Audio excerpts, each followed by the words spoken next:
there is an upper and a lower bound of what is possible.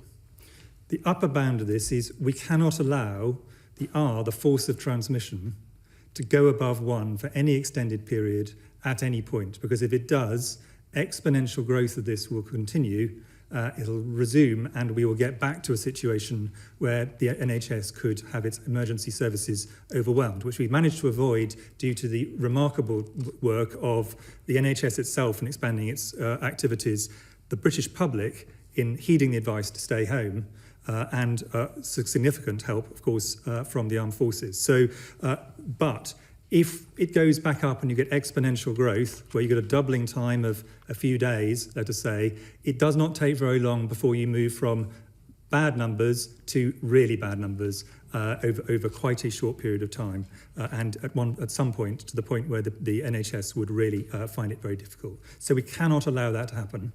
At the bottom end of in a sense, the other end of the bracket of what's possible is this disease is not going to be eradicated. It is not going to disappear. So we have to accept that we are working with a disease that we are going to be with globally. This is a global problem for the foreseeable future. And what we're trying to work out is what are the things which actually add up to an R of less than 1, and there are lots of different options which ministers will then have to consider. But that narrows our options quite significantly if you're having to keep the R below 1. And I think we have to be very realistic that if people are hoping that it's suddenly going to move from where we are now in lockdown suddenly into everything's gone, that is a wholly unrealistic expectation. We're going to have to do a lot of things for really quite a long period of time. The question is, what is the best package? And this is what we're trying to work out. But if you release more of one area, you have to keep on board more of another area. So there is actually a proper trade-off, and this is what ministers are having to consider. Long run, the exit from this is going to be one of two things, ideally. One of which is a highly effective vaccine, and there are a variety of ways vaccines can be deployed.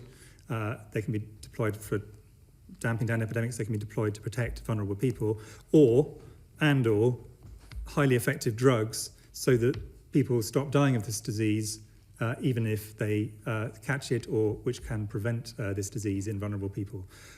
Until we have those, and the probability of having those any time in the next calendar year are incredibly small, and I think we should be realistic about that. We're going to have to rely on other social measures, which of course are very socially disruptive, as everyone is finding at the moment.